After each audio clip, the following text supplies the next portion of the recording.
Thank you, Lisa. Brilliant. Okay, just a quick overview of who I am and obviously why I'm running this session today. My name is David Fawcett. I'm a PE teacher down in Southampton at a school called Brookfield Community School. Been teaching for about 10 years now in PE. Like many teachers, probably went through my early days delivering theory lessons, realizing that all the university training I had taught me how to be a practical teacher. But actually, when it came to what goes on in the classrooms, although that I could manage the behaviour better than probably other teachers and so on, the things I was doing in the classroom weren't getting the results I was expecting. I wasn't hitting the objectives I expected to do. The results weren't the best that they could be. And actually, now if I look back and reflect on the way that I used to deliver lessons about 10 years ago, the stuff that goes on in the lessons now is completely different. And hopefully, I can share some experiences. Within my role at school, I'm a teaching and learning coordinator, part of a team. So a lot of the stuff I'm going to talk about is backed up and it can be embedded whole school across your department or just in your own department if you wish. First of all, I just want to talk through. There's lots of great reading out there, just to try and get you a bit of a heads up. When I first started really thinking about the way that I'm developing my theory lessons, a number of these books here are the ones which I kind of drew out a lot of information, a lot of core principles, and I really recommend if you haven't read any of these books or if you have not had a chance to come across them or have never even heard them before, I definitely would say it's worth looking at trying to get a hand on some of these books to try and get you a bit more of an understanding about how to develop what you're doing in the classroom. Just out of interest, before I can get started, just out of interest, can you kind of type into the chat box on the right hand side how many years you've been teaching theory lessons and what sort of things do you find challenging? What do you want to find out a bit more about? And hopefully I can try and cover that during the session today so it becomes a little bit more bespoke. So how long have you been teaching theory lessons, um, and and what are sort of the things which you feel that you're not quite there yet? Because for almost 10 years, I struggled a little bit. So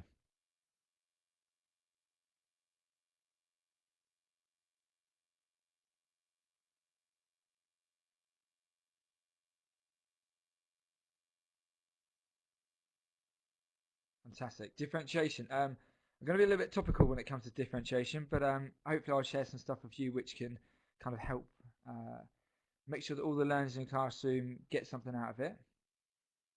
Team BBH.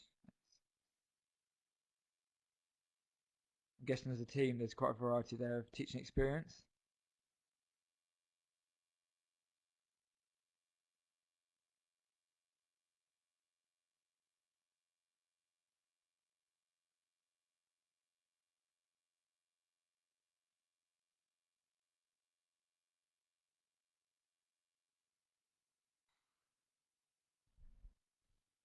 Fantastic. There we go.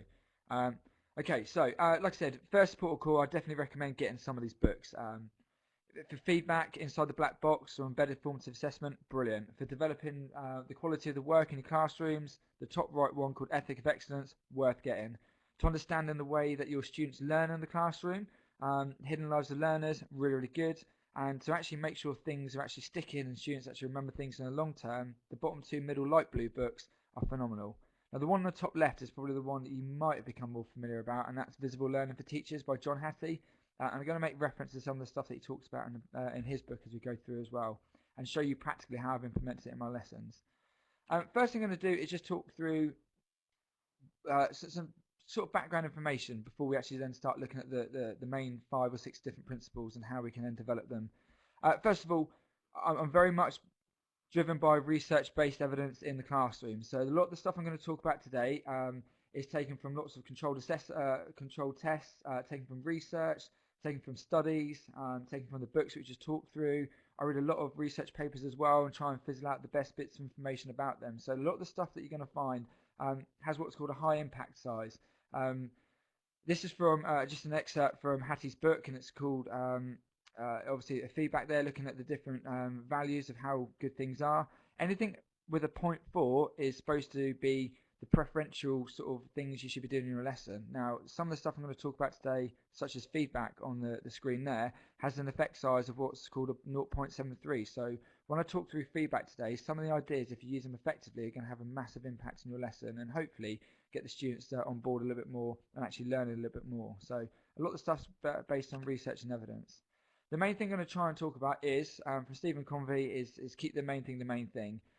There's lots of teachers who, like myself in the very early days, would try and chuck in 100 different activities. I'd have a million different worksheets. When actually now, if you look at my lessons and the way that I deliver them the way I do currently, I try and keep just the main thing the main thing. I focus on what's important in lessons, what's going to have the biggest effect size, what's going to have the biggest impact. They reckon 80% of what you do will have 20% of the effect. So I need to make sure that the time I'm putting into my lessons is actually going to have the most benefit for my students. I try and get lots of writing and reading and try and get students really trying to develop their literacy in my lessons as well. And I've written quite extensively about obviously trying to get literacy through PE. So trying to talk about today, I'm going to show you some examples of how we can get students more engaged in the learning through literacy, how they can actually base a lot of their the tasks that you're doing based around literacy and try and develop writing skills as well. And we run a separate course actually looking at literacy. We'll go into more detail about lots of different ideas. So maybe food for thought if you're looking at developing that area within your school. Things about your lessons. This is from Carol Dweck. It's really important that, yes, you may be the best teacher in the world, you may have the best resources, but you need to try and develop that sort of culture in your classroom and try and get your students to believe in what we call becoming a growth mindset. Now, I don't actually go around in my classroom and use this terminology of my students, but what I do is try and bear in mind in the way that I'm trying to deliver my lessons that I get all of my students to embrace challenges. I get them to understand that putting effort in is obviously going to have the biggest impact on the way they're learning. We look at challenges, a lot of sorts of things like that. So all the things that the feedback I give them, they must act upon. So they're constantly seeing that the work they're putting in is actually having a great effect and producing the results that they need to have. So developing that sort of culture within your students is really, really important. And hopefully throughout the session, you'll see that some of the ideas that we cover kind of do that. Knowing your specifications is really important. Now, my school's based on an AQA course. I know that other schools use Edexcel, OCR, but we really, really use AQA, and we really try to unpick it as much as we can. But the specification isn't just the limit.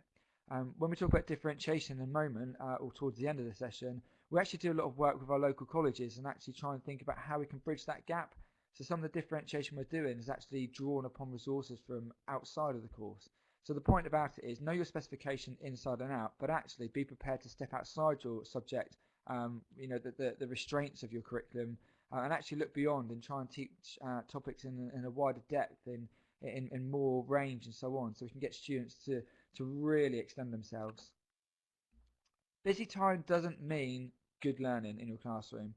As part of my other role within the school, teaching and learning, I get the opportunity to go and observe lots of lessons, and a lot of the novice teachers, a lot of the ones who are trying to really develop their teaching, they have very busy lessons because they think that's what's expected. They think that if the lesson's quite quiet, quite slow, just a few learning tasks, that obviously learning's not taking place. But actually busy can actually be quite detrimental, can be quite distracting, it can be things going at too fast a pace. So busy doesn't always mean that you're having an effective lesson, doesn't make an outstanding lesson. Actually, again, like I said before, it's trying to keep the things simple and focus on the key points, which is going to get you the best teaching and learning in your lesson.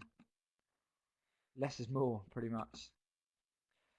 I'm going to go through lots of things today, but obviously the main thing which I can pull out, if I had to sum it up in just a statement, is on the screen there. Just make sure that you know where you're going, a clear goal. Make sure that there's lots of challenge because you want students to learn. If things are easy, they won't learn as much. If things are challenging and you can support them through it, they'll learn quite a lot. Make sure that obviously students understand about monitoring, make sure the feedback you're giving is going to help them get to it, and overall just make sure that students are actually learning, and we're going to actually evaluate that and look into it and see how students are actually learning your lessons.